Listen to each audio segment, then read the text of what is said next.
ఒక రియల్టర్గా మిమ్మల్ని మీరు ప్రపంచానికి ఎలా పరిచయం చేసుకోవాలో తెలియక బాధపడుతున్నారా? అయితే ఈ వీడియోలో చాలా గోల్డెన్ టిప్స్ ఉన్నాయి. స్కిప్ కాకుండా వీడియోని ఎండ్ వరకు చూడండి. ఒక రియల్టర్గా మిమ్మల్ని మీరు చాలా చోట్ల పరిచయం చేసుకోవాల్సి వస్తుంది. మిమ్మల్ని మీరు ఎదుటి వ్యక్తికి పరిచయం చేసుకోవడం కూడా ఒక ఆర్ట్ అండి. జస్ట్ ఓన్లీ 2 minutesలో మీ సెల్ఫ్ ఇంట్రడక్షన్ మొత్తం అయిపోవాలి. అవతలి వ్యక్తికి బోర్ కొట్టకుండా మీ గొప్పతనాన్ని, మీ స్పెషాలిటీని పరిచయంలో చూపించాలి. Step by step self introduction ఎలా ఉండాలో ఒకసారి చూద్దాం. ఒకప్పుడు రియల్టర్ అంటే పని పాఠాలు లేకుండా చదువు రాని వారు, మాటలు మాత్రమే చెప్పేవారు, రియల్ ఎస్టేట్ బిజినెస్ చేసేవారు.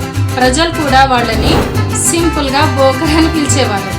ఒక 20 years బ్యాక్ చూస్తే ఇంత టెక్నాలజీ లేదప్పుడు. కస్టమర్ని కలవాలన్నా, అసోసియేట్ని బిజినెస్లోకి తీసుకురావాలన్నా only 1 way, that is 1-to-1 interaction. ఎంత దూరమైనా సరే పర్సనల్గా వెళ్ళాల్సిందే, వాళ్ళని కలవాల్సిందే, ప్రాజెక్ట్ ఎక్స్ప్లెయిన్ చేయాల్సిందే. అక్కడ ఫేస్ టు ఫేస్ ఇంటరాక్షన్ ఉండేదండి. మన ఫేస్ వాల్యూ మీదే సేల్ డిపెండ్ అయి ఉండేది. అదొకటే మార్గం ఉండేది. అక్కడ ట్రస్ట్ బిల్డ్ అయి ఉండేది. కానీ ఇప్పుడు అలా కాదు. ట్రెండ్ మారింది. టెక్నాలజీ శరవేగంగా దూసుకుపోతుంది. బ్రోకర్ నుండి ప్రొఫెషనల్ రియల్టర్ గా అయిపోయారు. డ్రెస్సింగ్ మారింది, వే ఆఫ్ టాకింగ్ మారింది, బిహేవియర్ మారింది. అంతేకాకుండా కొత్త ట్రెండ్ చేరింది. ఏంటది? ఆన్లైన్.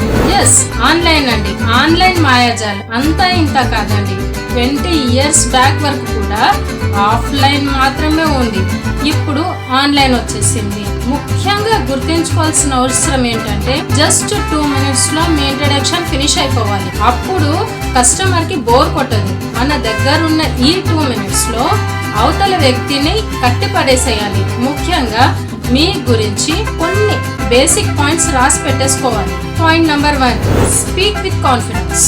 మీకు వచ్చిన, మీరు స్పష్టంగా మాట్లాడిన భాషనే ముందు ఎంచుకోవాలి. ఎందుకంటే వచ్చిన భాషలో మాట్లాడితే కాన్ఫిడెన్స్ లెవెల్ ఇంక్రీజ్ అవుతుంది. భయపడకుండా మీకు టైం ఇచ్చిన వెంటనే ముందు కృతజ్ఞత తెలపాలి. Then start. హాయ్, హలో, నమస్తే అని విష్ చేసి మీ పూర్తి పేరు చెప్పాలి. పూర్తి పేరు ఎందుకంటే అది మీ ఐడెంటిటీ, మీ గుర్తింపు. మీ పేరుని హాఫ్ కట్ చేసి చెప్పొద్దు. ఫుల్ నేమ్ చెప్పాలి. నెక్స్ట్, మేము XYZ కంపెనీ నుంచి వచ్చానని చెప్పాలి. నర్వస్ గా అస్సలు ఫీల్ అవ్వద్దు. దానివల్ల మాటలు తడబడి మీరు అక్కడే ఆగిపోవాల్సి వస్తుంది. Point number 2, organise your ideas. మీరు మాట్లాడడం మొదలు పెట్టక ముందే మీరు ఏం చెప్పాలనుకుంటున్నారు, ఏ పాయింట్స్ యాడ్ చేయాలి అన్నది ముందే మీరు రాసి పెట్టుకొని ప్రాక్టీస్ చేయాలి. జాగ్రత్తగా గుర్తుపెట్టుకోవాల్సిన విషయం, మీ సెల్ఫ్ ఇంట్రడక్షన్ లో ఒక్కసారి మిస్టేక్ చేస్తే మీ ప్రాజెక్ట్ డీటెయిల్స్ ఎవ్వరూ వినరు. Point number 3, first impression is always best impression. మీ పేరుని, మీ ప్రొఫెషన్ ని చెప్పేటప్పుడు బేస్ లో ఎనర్జీ ఉండాలి. ఒకవేళ మీరు 4 ఆడియన్స్ లో ఉన్నా, లేదు ఒక సింగిల్ కస్టమర్ కి ఇంట్రడ్యూస్ చేస్తున్నా, మీ ఎనర్జీ లెవెల్స్ హైలో ఉండాలి.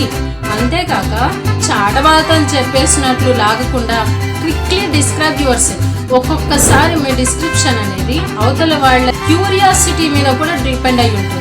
సపోజ్ వాళ్ళు మిమ్మల్ని క్వశ్చన్ చేస్తే అప్పుడు మీరు డీటెయిల్డ్ గా డిస్క్రిప్షన్ ఇవ్వచ్చు. వాళ్ళు ఏమీ క్వశ్చన్ చేయలేదు, సింపుల్ గా స్వీట్ గా షార్ట్ గా చెప్పేసేయండి. Point number 4, important highlights. గతంలో మీరు తీసుకున్న అవార్డులు, రివార్డులు, మెంటర్షిప్ కానీ ఇలాంటి ఏవైనా అచీవ్మెంట్స్ ఉంటే వాటిని కూడా మెన్షన్ చేయొచ్చు. Point number 5 is most important thing అండి. మీకు మీరే ప్రత్యేకం. ఎందుకు? ఒక కస్టమర్ మీ దగ్గర ఎందుకు ఇన్వెస్ట్ చేయాలో, మీ ప్రత్యేకతలు ఏంటో, మీరు అందరిలా కాదు, మీకు మీరే ప్రత్యేకం అనే పాయింట్ ని యాడ్ చేస్తూ చెప్పాలి. ఫైనల్లీ వారికి కృతజ్ఞతలు చెప్పి ముగించేసేయాలి. ఇక్కడ డ్రెస్సింగ్ అండి. చాలా మంది అనుకుంటుంటారు బ్లేజర్ ఉండాలి, ఖద్దరే వేసుకొని వెళ్ళాలి అని. అలాంటి రూల్ ఏమీ రియల్ ఎస్టేట్ లో లేదు. బ్లేజర్ వేస్తే ఒక సాఫ్ట్వేర్ ఎంప్లాయో లేదా కార్పొరేట్ లుక్ వస్తుందని బ్లేజర్ అని ప్రిఫర్ చేస్తాం. అంతకు మించి ఇంకేమీ లేదు. ఏ డ్రెస్ వేసుకున్నా నీట్ గా ఉండటం, మంచి బాడీ లాంగ్వేజ్, మంచి కాన్ఫిడెంట్ లెవెల్స్ చాలా important. According to my video, మీరు కూడా ఒక 2 minutes వీడియో కానీ 5 minutes వీడియో కానీ సెల్ఫ్ ఇంట్రడక్షన్ ని ప్రిపేర్ చేసుకొని పెట్టుకోండి. ఒక్కసారి చేసి వినండి, ఇది చాలా ఇంపార్టెంట్. ఒకసారి మీ వీడియో మీరు వింటే మీకే తెలుస్తుంది మార్పులు చేర్పులు ఏమైనా ఉన్నాయా. నా వీడియో కనుక మీకు నచ్చినట్లయితే, ఏదైనా యూస్ఫుల్ అయితే please like, share, subscribe my channel. Thank you.